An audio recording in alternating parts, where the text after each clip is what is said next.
குளித்து நெருப்பினில் விழுந்து அழகாய் மாறும் தங்கம்.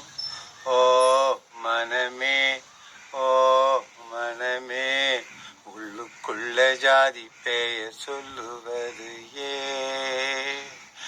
ஓ மனமே, ஓ மனமே, உள்ளிருந்து ஜாதி பெயர் சொல்லுவது ஏன்?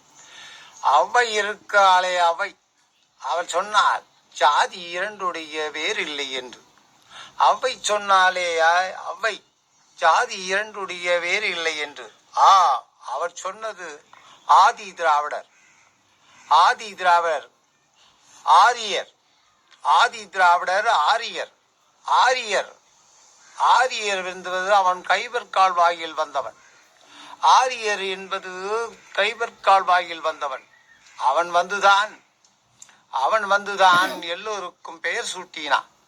நீ முதலாளி, நீ முதலாளி அல்ல, முதலையார், நீ செட்டியார், நீ நாய்க்கியர், நீ செட்டியார் நாய்க்கியர் என்று, செட்டியார் கெட்டியார் என்று சொல்வார்கள்.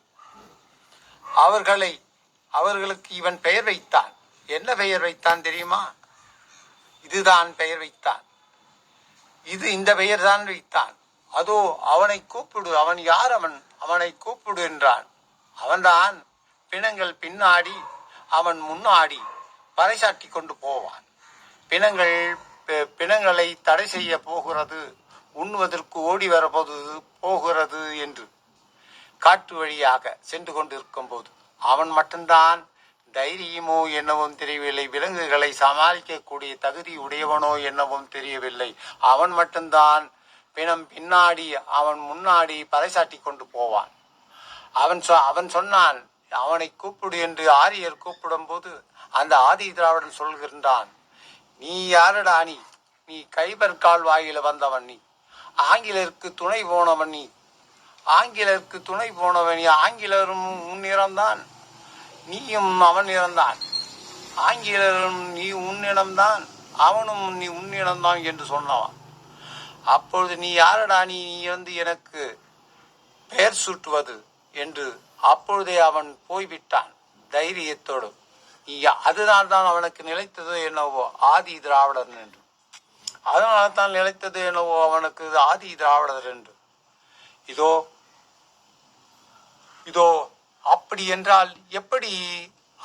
ஆதி திராவிடர்கள் சில நேரத்தில் சிகப்பா இருக்கிறார்களே, ஆதி திராவிடர்கள் ஏன் சில நேரத்தில் சிகப்பா இருக்கிறார்களே என்றால் அது ஆரியரும்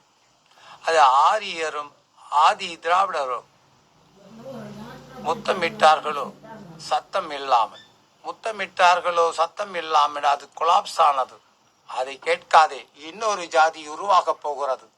அதை ரகசியத்தை கேட்காதே இன்னொரு ஜாதி உருவாக போகிறது.